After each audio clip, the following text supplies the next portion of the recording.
This is Restart by Gordon Korman, published by Scholastic. We're on chapter 11, and it's entitled Aaron Hakimian. My dad always uses this expression. If it looks like a duck and it quacks like a duck, it's probably a duck.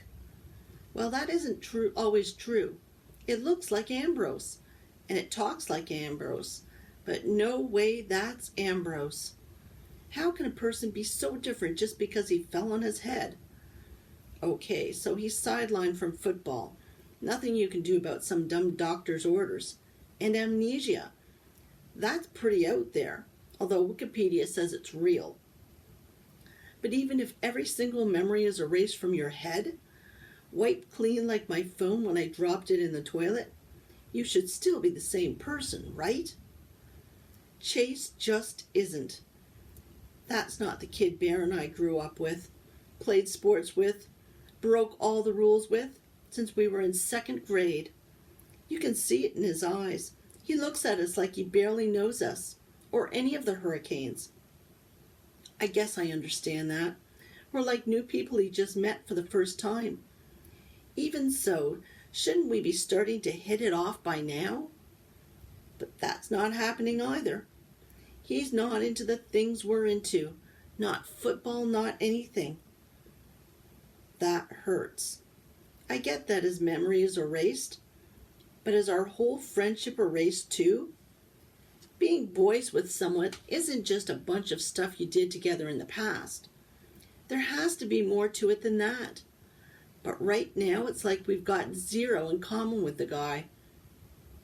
Worse, the kids he does have stuff in common with are all losers. The video club. Really? The Chase I knew wailed on those guys worse than any of us. And now they're who he wants to hang out with? Who's next, huh? The Care Bears?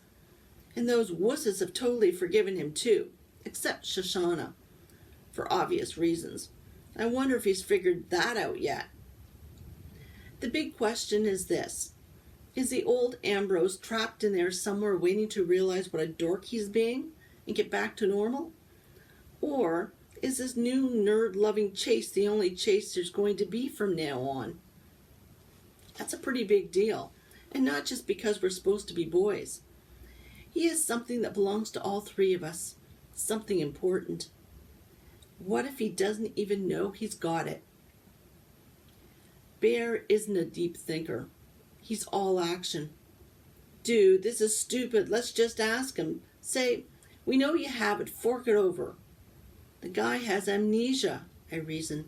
That means he might not even remember where he put it. Bear snorts. You buy that? Trust me, he remembers just fine. That thing's valuable. He's faking all this amnesia stuff so he can keep it for himself. You're talking about our boy, I exclaimed angrily, giving him a shove that would put one of those video dweebs halfway across town.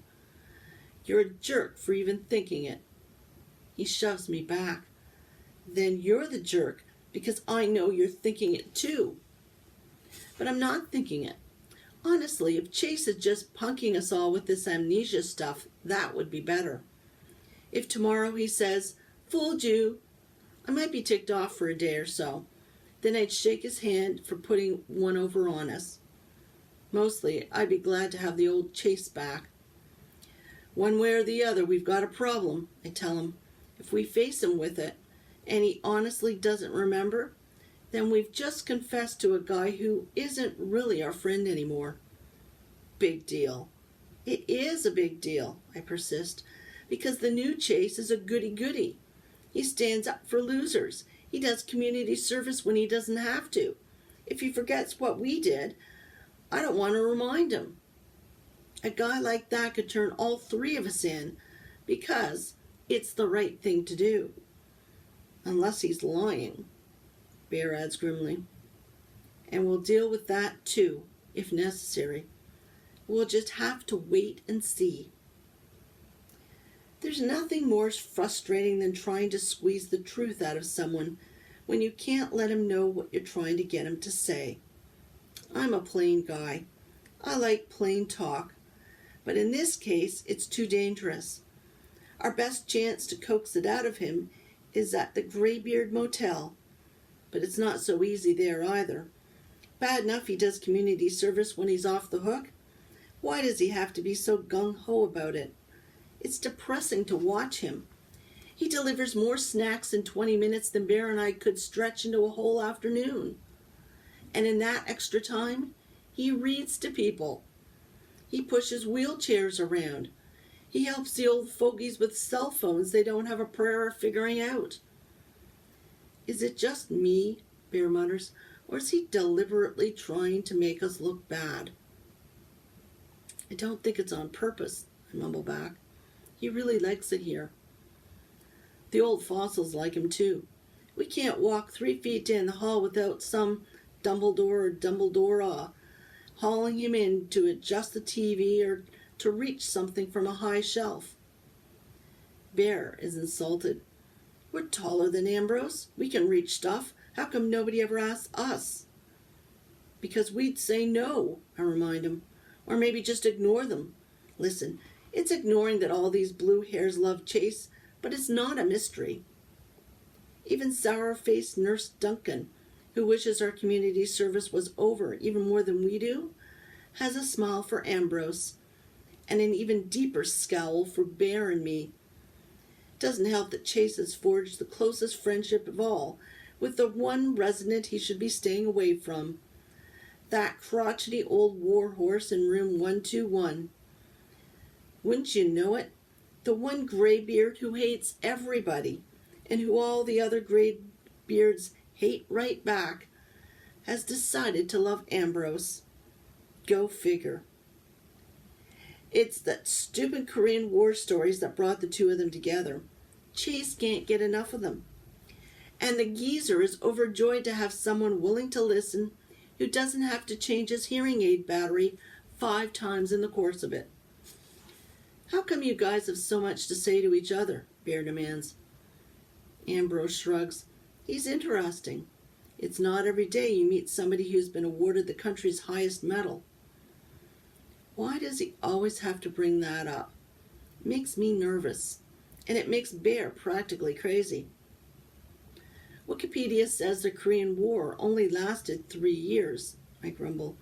He's already told you every minute of it. What more is there to say? Ambrose laughs. He's nice. He's not nice. Ask anybody in the building. He calls noise complaints on squeaky wheelchairs. He yells out spoilers on movie night. The nurses hate him even worse than we do. If this was a reality show and they got to vote somebody out of the Graybeard Motel, he'd be on the street. But Chase gets called away to wheel Miss Berglund to her weekly canasta game, as if one of the orderlies couldn't do it.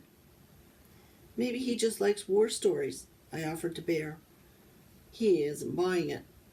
He never liked war stories before. And that's the whole problem. We know the kid, but we don't, which makes it almost impossible to figure out what's going on inside of his head, or how worried we should be.